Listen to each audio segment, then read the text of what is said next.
Bom dia, família. Muito contente de poder vos ver aqui, passo a expressão. Sei que estão desse lado. Agradeço aqueles que realmente se conectam connosco logo pela manhã, em direto. De verdade, para mim é como se vos estivesse a ver aí atrás dessa câmara, principalmente quando depois vamos confirmando com as vossas fotografias e com as imagens que vão postando na internet. Contente também porque sei que, para além daqueles que estão a ver em direto, que, como falámos, esta semana não assistem apenas à reunião, mas fazem parte da reunião, também estes vídeos chegarão a outras pessoas noutras alturas, noutras datas e noutras circunstâncias. Que a palavra de Deus possa chegar ao coração de cada um e que possa produzir o devido efeito. E eu, no dia de hoje, quero dizer-vos que o título que dei a esta pregação é uma pergunta da qual eu vou tentar responder, e a pergunta é a seguinte: o melhor de Deus está por vir? Esta é a pergunta que a maioria de nós, como cristãos, como filhos de Deus, responderíamos com certeza que sim, o melhor de Deus está por vir. Arrisco-me a dizer que até aqueles que não acreditam em Deus, se forem otimistas, também pensarão: o melhor está por vir, o melhor está por chegar.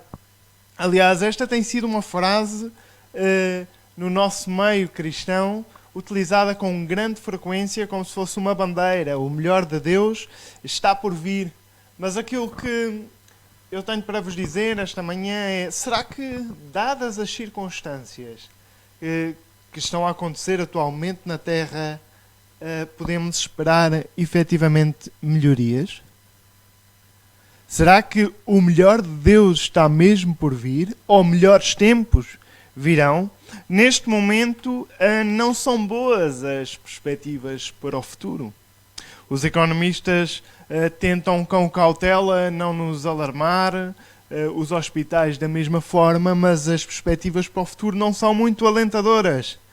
E eu gostava de vos dizer algo: de acordo com a Bíblia, também as perspectivas para o futuro não são alentadoras aqui na Terra. Então, para vos poder responder a esta pergunta com um sim forte e sem qualquer dúvida de que as melhores coisas ainda estão por vir, o melhor de Deus ainda está por vir, para que isso aconteça, a minha perspectiva e a tua perspectiva tem que ser uma perspectiva eterna. Tem que ser uma perspectiva das coisas dos céus. Temos que ter a eternidade em consideração. E aí sim, vamos poder todos responder esta pergunta: o melhor de Deus está por vir.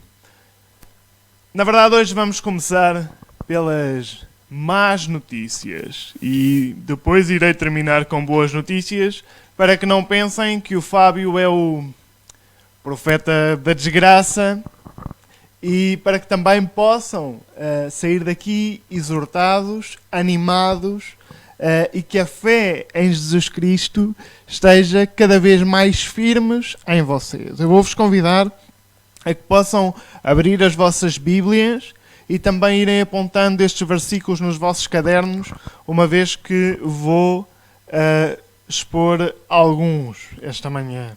Vamos a Filipenses 1, no versículo 30, diz o seguinte: porque a vós vos foi concedido, em relação a Cristo, não somente crer nele, mas também padecer por ele. E se formos a Atos 14, 22, Lucas diz o seguinte: confirmando os ânimos dos discípulos, exortando-os a permanecer na fé, pois por muitas tribulações nos importa entrar no reino de Deus.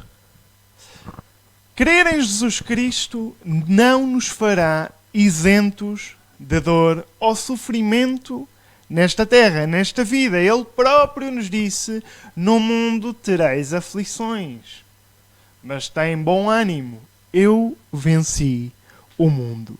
E quando Jesus Cristo fala do princípio de dores, e este é um tema que temos falado com frequência no último mês, eu gostava de vos dizer que sim, o princípio de dores não se assemelha de nenhuma forma à grande tribulação, mas se é princípio de dores, significa que há dor, que há sofrimento.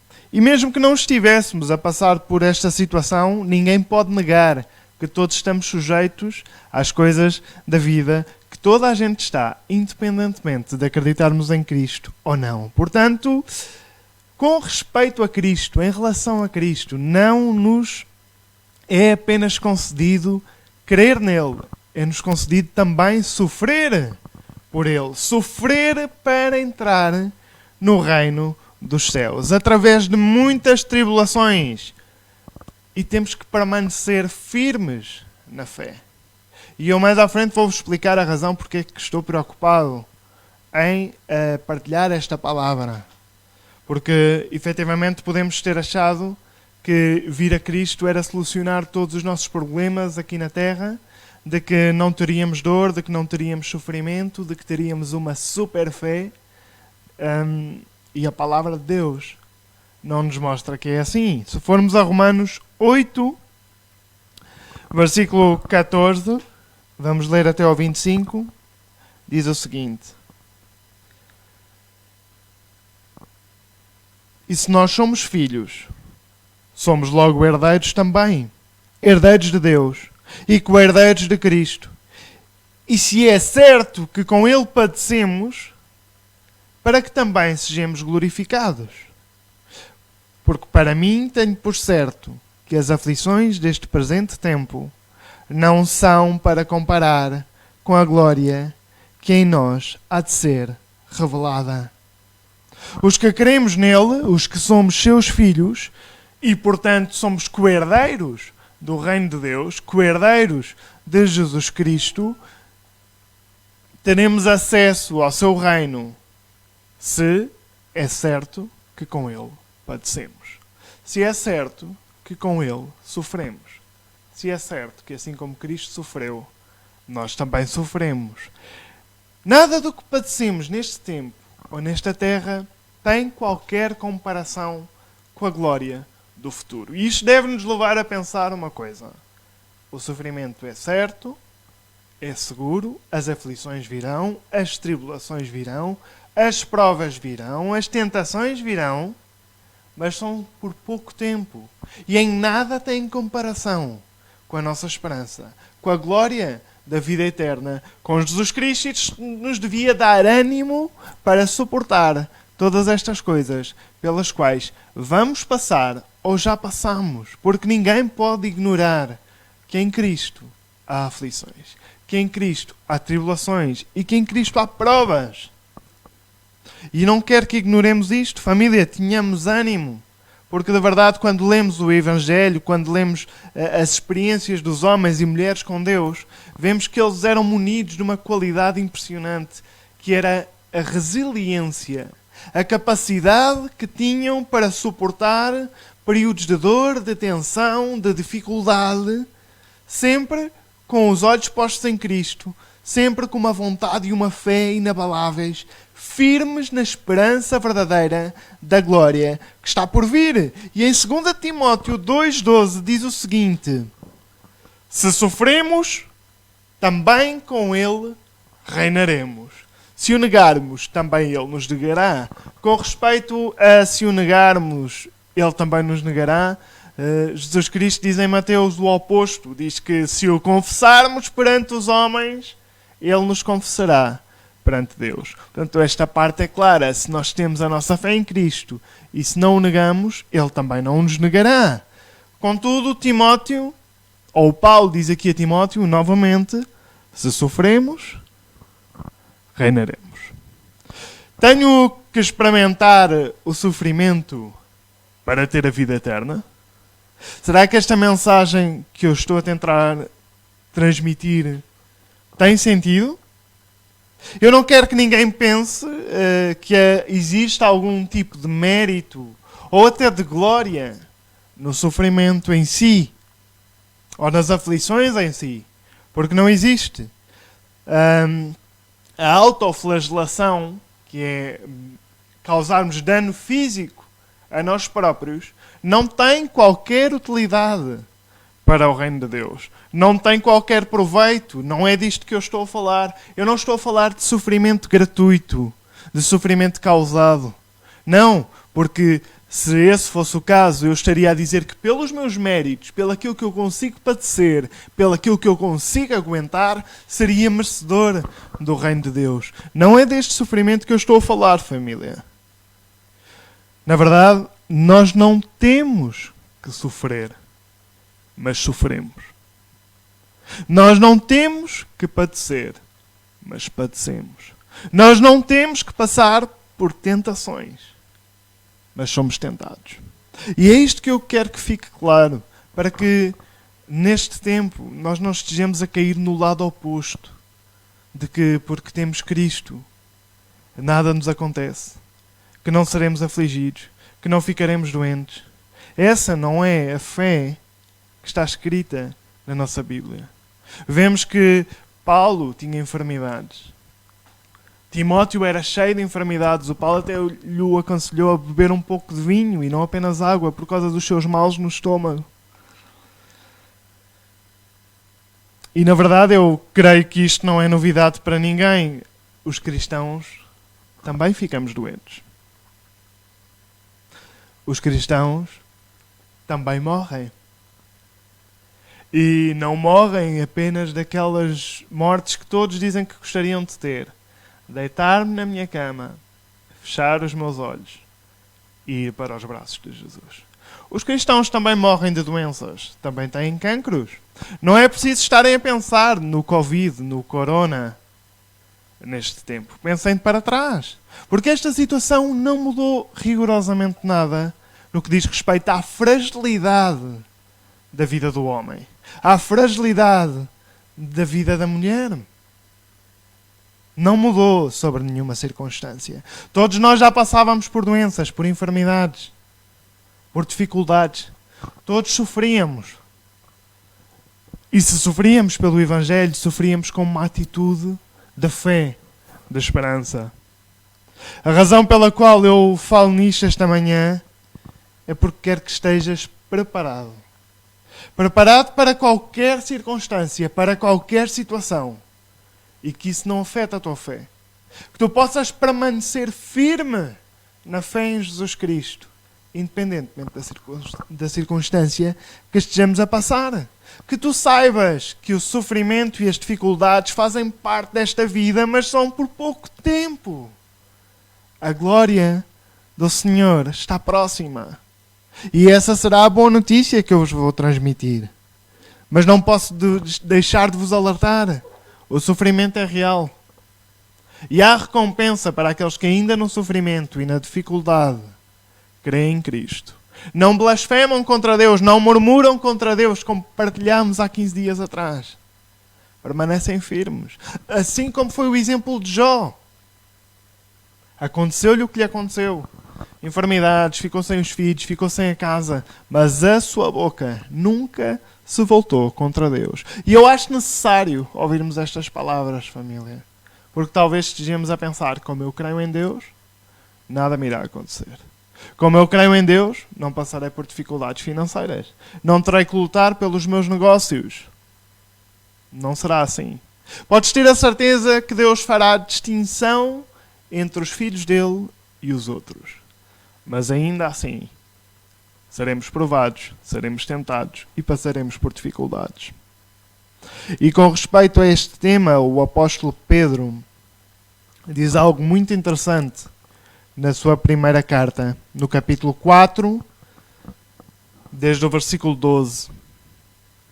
Vamos ler até ao 19.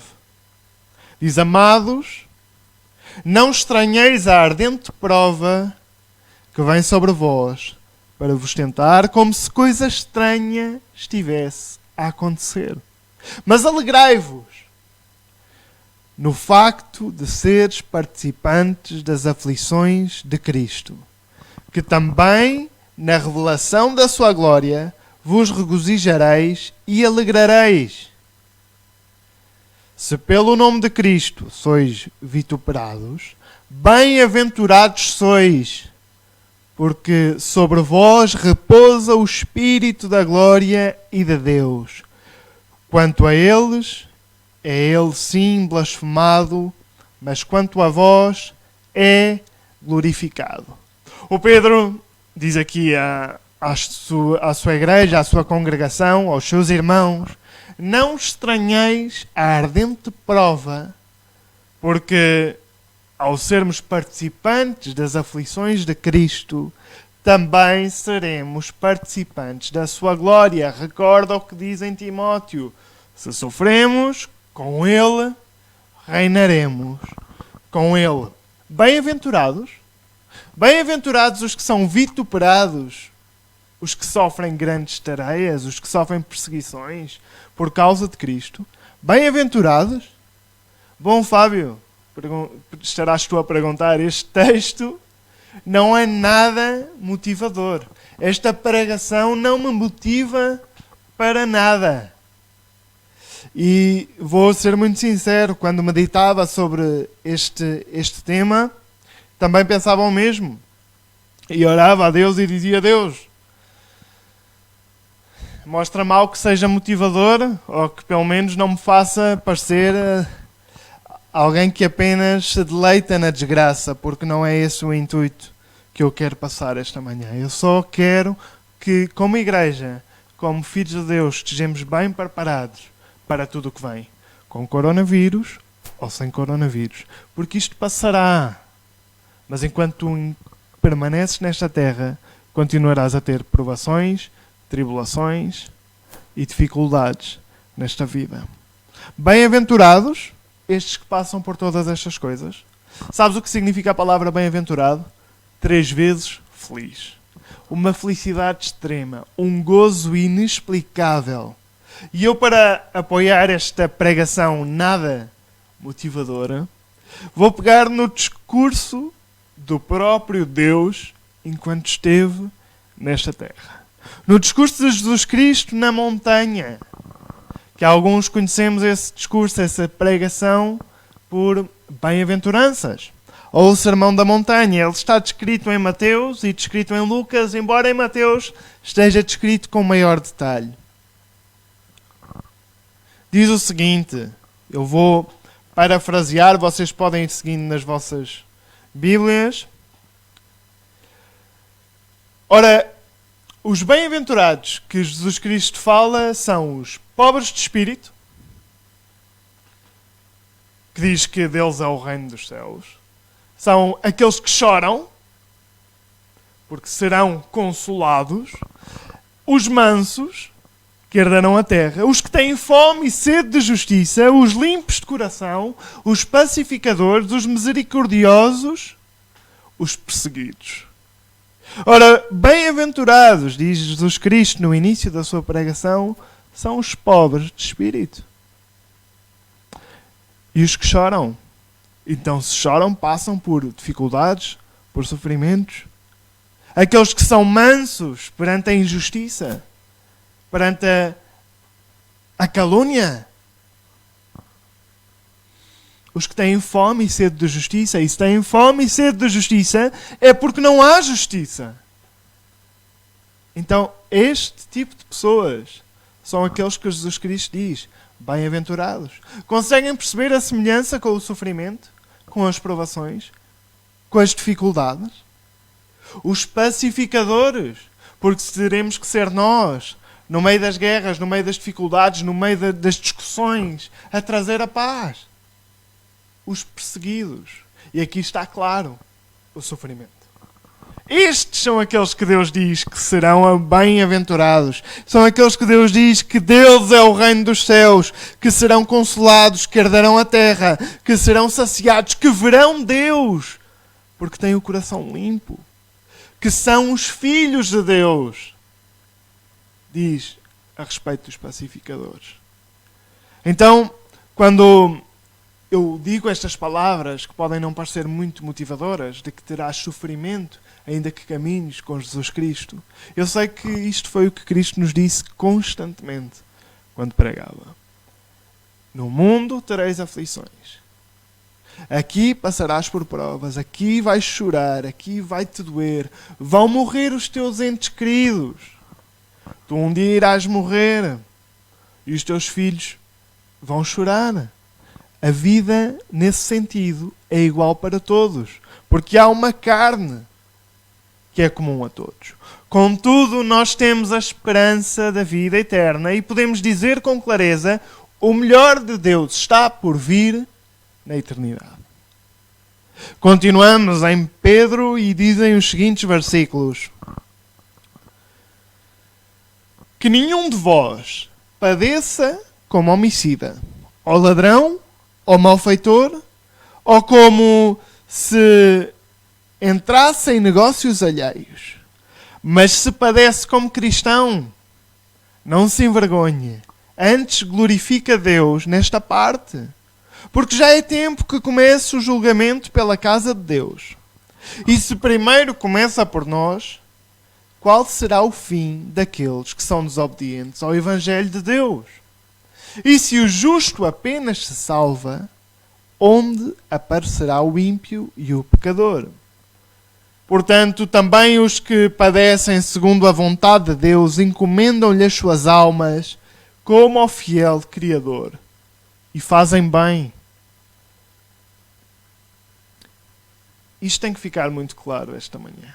O sofrimento pela transgressão ou pelo pecado não glorifica Deus de nenhuma forma. E não é proveitoso para as nossas vidas. As frases que nós dizemos constantemente de que, bom, graças a Deus porque pequei, porque agora estou a sofrer as consequências e agora estou a formar o meu caráter, não são de acordo com o que a Bíblia nos ensina. E seria a mesma coisa que Adão ter dito a Deus: bom Deus, eu para formar o meu caráter preciso da maldição que vem como consequência de desobedecer. Não tem qualquer sentido. Porque o que a Bíblia nos diz acerca de formar o nosso caráter é quando as coisas estão mal e tu as fazes bem.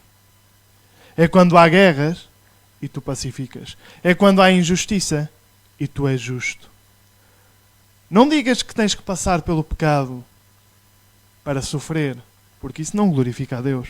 Pedro diz claramente: se padeces como cristão, com a atitude correta. É deste sofrimento que eu estou a falar, família. Não é da autoflagelação, não é de nos sentirmos miseráveis porque falhamos com Deus. Esse não é o sofrimento que glorifica o nosso Senhor. Nem é deste que o Pedro fala, nem que o Paulo fala, porque eles constantemente dizem: não pequem. O sofrimento do pecado e da transgressão não glorifica o Senhor. Padecer como um homicida, padecer como um ladrão. Sim, porque o Paulo dizia: não, alegrem-se nas minhas prisões. Mas atenção, ele estava preso não porque roubou, mas porque pregava o Evangelho. Quando os discípulos diziam: nos alegramos com as tareias que recebemos, eles levaram tareias não porque fizeram o incorreto, mas porque estavam a pregar o reino de Deus. Por favor, não confundas estes conceitos, porque se o fazes, nunca te vais libertar do pecado. E estarás completamente equivocado. Não tens que conhecer o mal para fazer o bem. Não tens que ir para a cama com a pessoa que não é a tua mulher ou o teu esposo para bateres com a cabeça na parede e saberes por tua própria experiência a dor da transgressão. Isso não glorifica a Deus. Não temos que experimentar os erros dos nossos pais para saber como é a vida. O bom caminho está traçado. A boa direção está traçada.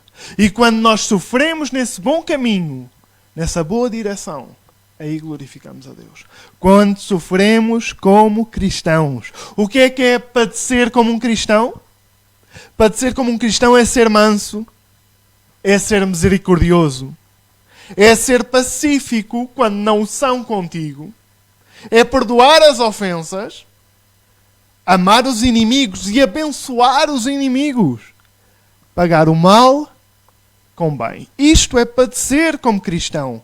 Como lemos na carta de Romanos, nas nossas células, preferir sofrer o dano, dar a segunda face, a buscar a minha própria justiça. Isto é sofrer como cristão. Isto é padecer nesta terra, de acordo com a vontade de Deus. E é isto que glorifica a Deus. É isso que vai transformar o nosso caráter, que nos vai fazer cada vez mais parecidos com o Senhor. Por isso sim, sofreremos. Mas vamos sofrer bem, se é que se pode dizer assim.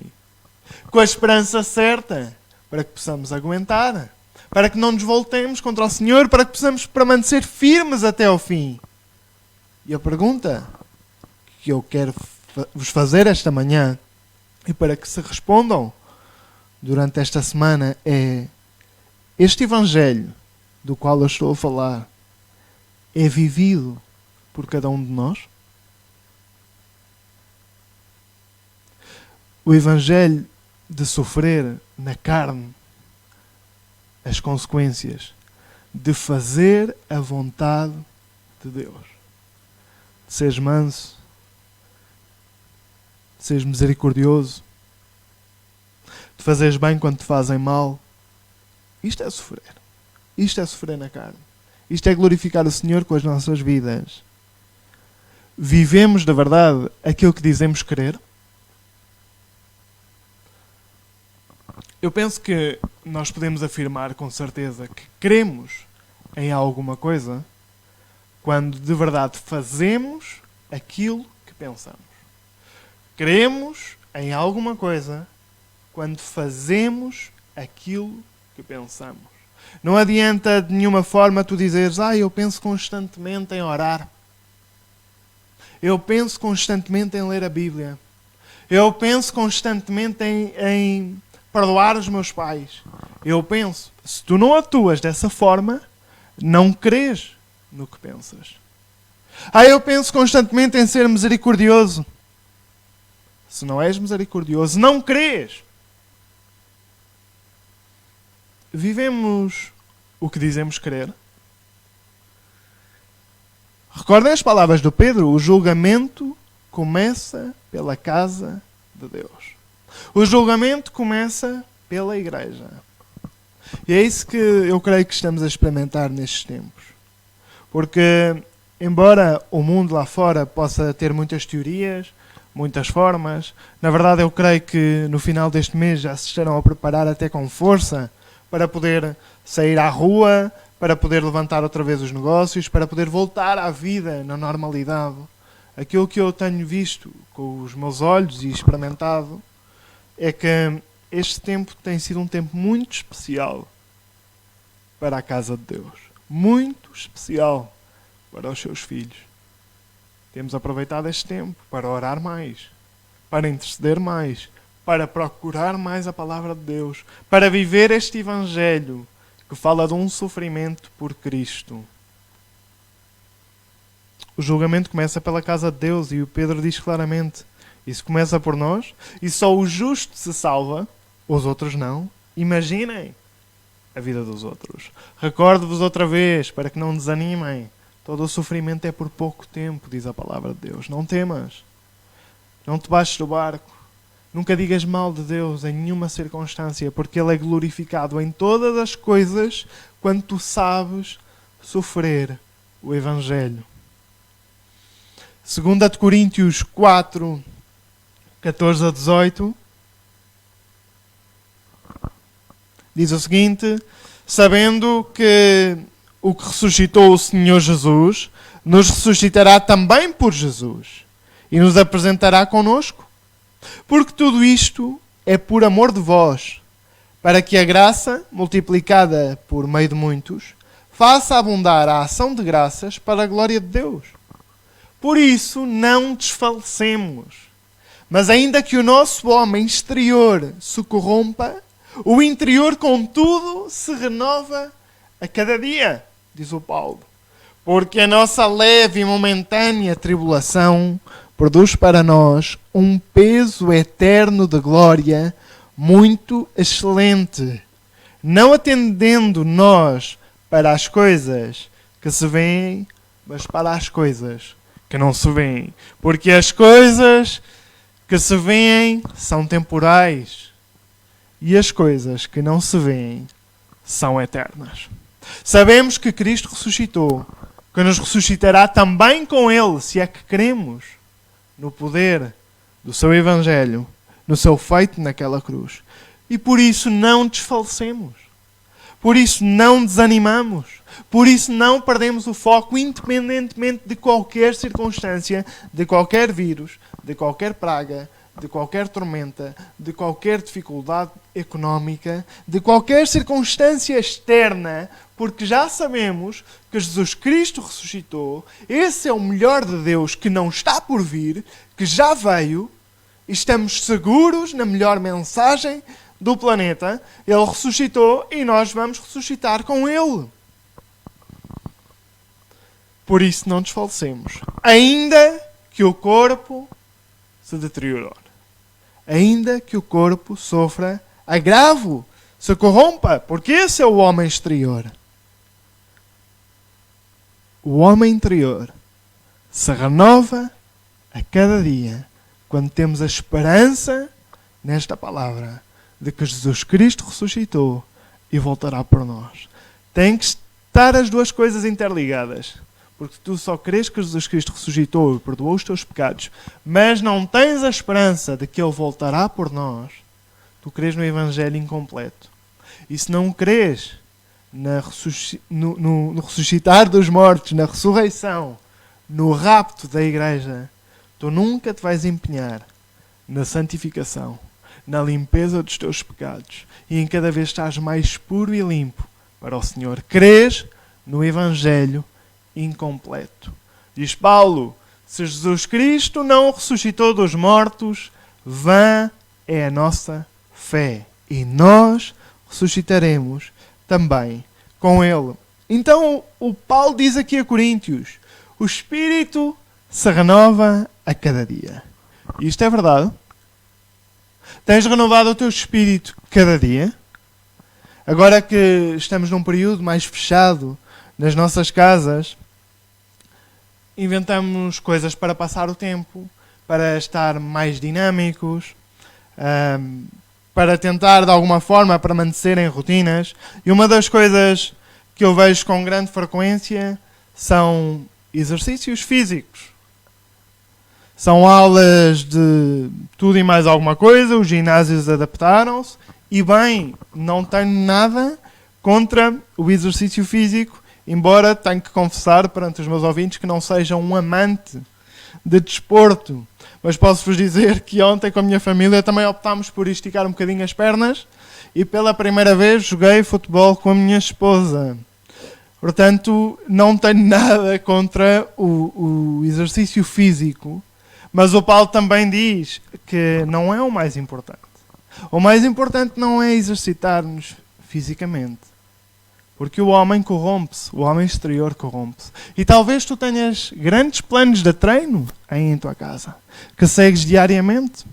Os PTs aí na tua televisão, e todos os dias tens hora marcada, e lá estás tu a fazer o que tens que fazer para fortificar o homem exterior. Mas sabes perfeitamente que a igreja, e não só a nossa, graças a Deus, mas a igreja de Jesus Cristo, também se está a levantar para disponibilizar meios e formas para tu fortaleceres o teu homem interior. Também há horas marcadas, também há sessões agendadas para que tu ores, para que tu intercedas, para que estejas hoje aqui a ouvir esta mensagem, mas em última circunstância é para que tu fortifiques e engrandeças o teu homem interior, o teu espírito. É tempo para isso. Porque tu não podes afirmar que o espírito ou o homem interior se renova cada dia se tu não oras cada dia. Se tu não vais à procura do Senhor cada dia. Tu não te unes aos profissionais cada dia. Não renovas o homem interior. As misericórdias não se renovam todos os dias se tu não estás com Deus. O perdão não chega todos os dias se tu não confessas o teu pecado. Há uma parte que tu corresponde. E para que o homem interior se renove cada dia e tu possas ter a segurança e a certeza de que não importa como estará o homem exterior, porque o de dentro, o Espírito de Deus está fortalecido, tu tens que te renovar cada dia. Caso contrário, não vais ser capaz de sofrer o Evangelho. Não vais ser capaz de sofrer as dificuldades. Não estarás pronto. Não terás o mesmo empenho, a mesma certeza que os apóstolos, porque não te renovas espiritualmente.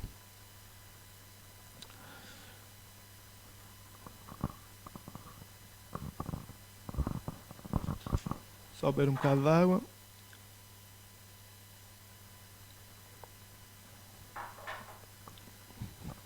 E estou de volta.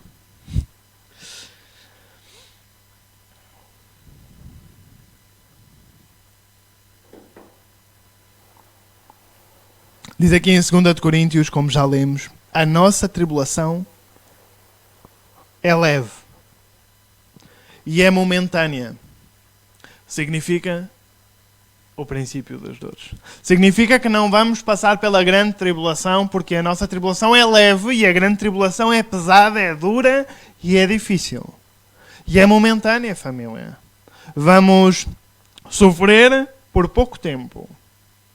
Não prestemos, por favor, atenção ao que se vê, àquilo que é temporal, mas tenhamos a firme convicção daquilo que não se vê, que é eterno e que é a segurança da nossa fé.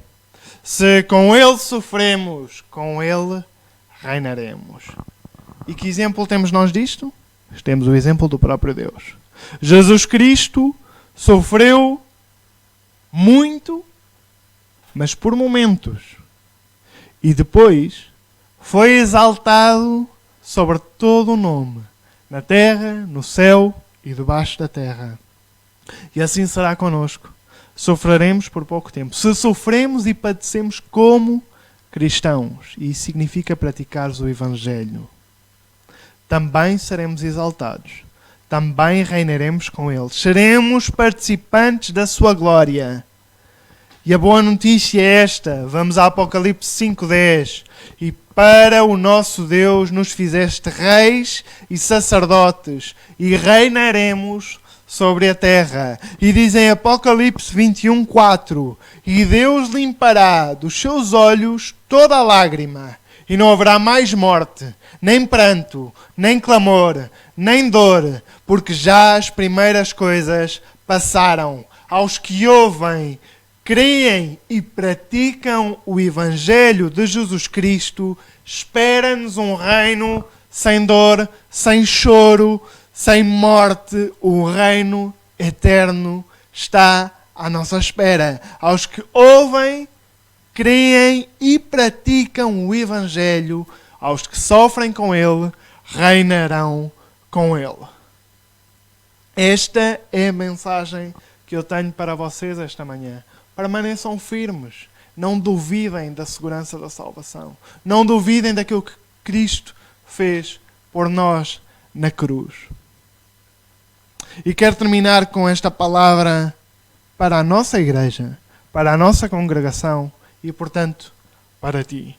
Romanos 12, versículo 10 e 14. Amai-vos cordialmente uns aos outros com amor fraternal, preferindo-vos a vós em honra uns aos outros. Não sejais vagarosos no cuidado, significa não sejais preguiçosos no cuidado, mas sede fervorosos no espírito, servindo ao Senhor.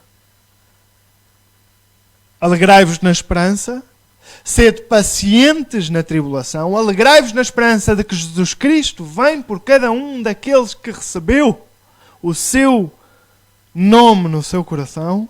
Sede pacientes na tribulação e perseverai em oração, igreja.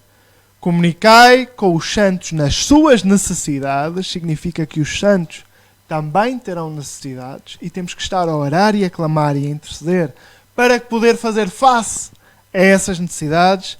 Segui a hospitalidade, abençoai aqueles que vos perseguem, abençoai e não amaldiçoais. Esta é a palavra que tenho para nós, igreja, para podermos suportar os tempos que vêm e estão bem próximos. O caráter será provado não pelo pecado que tu cometes e o sofrimento que traz o pecado, mas pela capacidade que tu tens de obedecer a palavra de Deus, e aí serás formado, serás limado, serás polido e estarás pronto para receber o Evangelho. Vamos orar, família.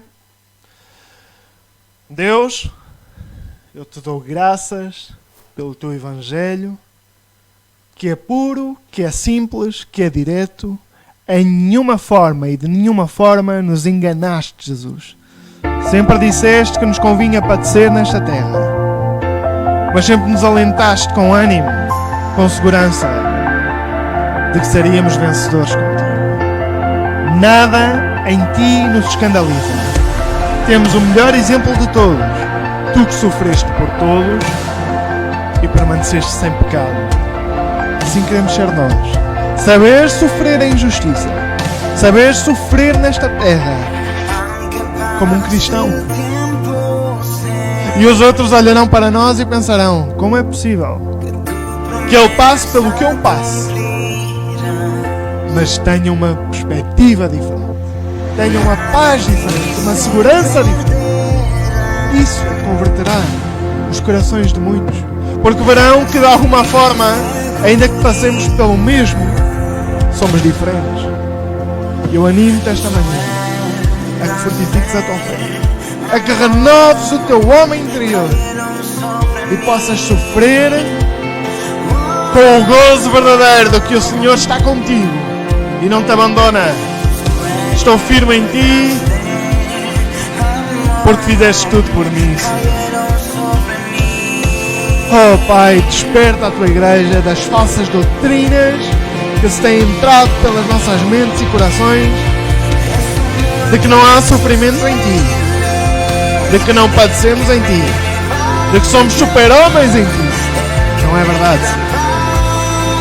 Aqui estou eu, débil, fraco, com medos, com temores, com inseguranças, para te dizer com certeza: ajuda-me, Deus, na minha incredulidade, ajuda-me na dificuldade, ajuda-me a mim, porque não sou nada sem ti.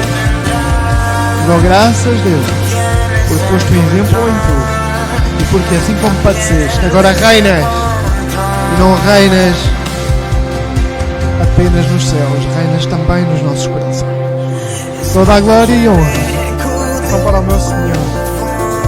Amém, amém e amém. Família, bom dia a todos. Espero que tenham desfrutado da palavra, que ela possa produzir o devido efeito. E vamos continuar com as nossas células durante a semana, com os nossos devocionais. Hoje temos o nosso curso do Connected e mais para a frente iremos começar também o curso dos 12 passos e as próximas diretrizes. Obrigado por nos ouvirem, Deus vos abençoe e até à próxima.